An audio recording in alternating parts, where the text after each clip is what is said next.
वैश्य समाज सदियों से व्यापार और वाणिज्य का केंद्र रहा है, लेकिन इस समाज के भीतर एक और दुनिया बसती है, महिलाओं की दुनिया।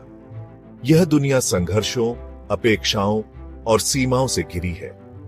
एक ऐसी दुनिया जहां आवाज उठाने का अधिकार अक्सर छीन लिया जाता है, जहां सपने देखने की इजाजत नहीं होती। यहां महिलाएं घर की चार दीवारी में सिमट कर रह जाती हैं। उनके कंधों पर परिवार की जिम्मेदारी का बोझ होता है।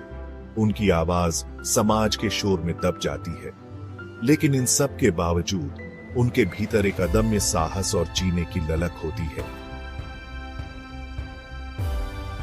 गंगा एक छोटे से गांव की बेटी। पिताजी की मौत के बाद घर की जिम्मेदारी उसके नाजुक कंधों पर आ गई। मां बीमार, छोटे भाई बहन भूखे। गंगा ने हार नहीं मानी।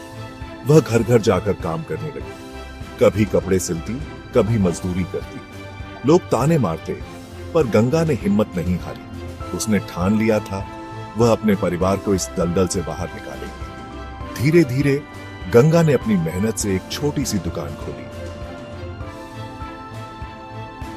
दुकान गंगा के लिए सिर्फ कमाई का जरिया नहीं थी, यह उसकी पहचान थी, उसका आत्मसम्मान था। यहां वह अपनी शर्तों पर जीती थी, अपने फैसले लेती थी। धीरे धीरे गंगा ने अपने परिवार को संभाला, बच्चों को पढ़ाया। उसने दिखा दिया कि औरतें सिर्फ घर की चार दीवारी तक सीमित नहीं होती, वे भी पुरुषों के कंधे से कंधा मिलाकर चल सकती हैं। उनके भीतर भी हिम्मत होती है, हौसला होता है और जीतने की चाहत होती है।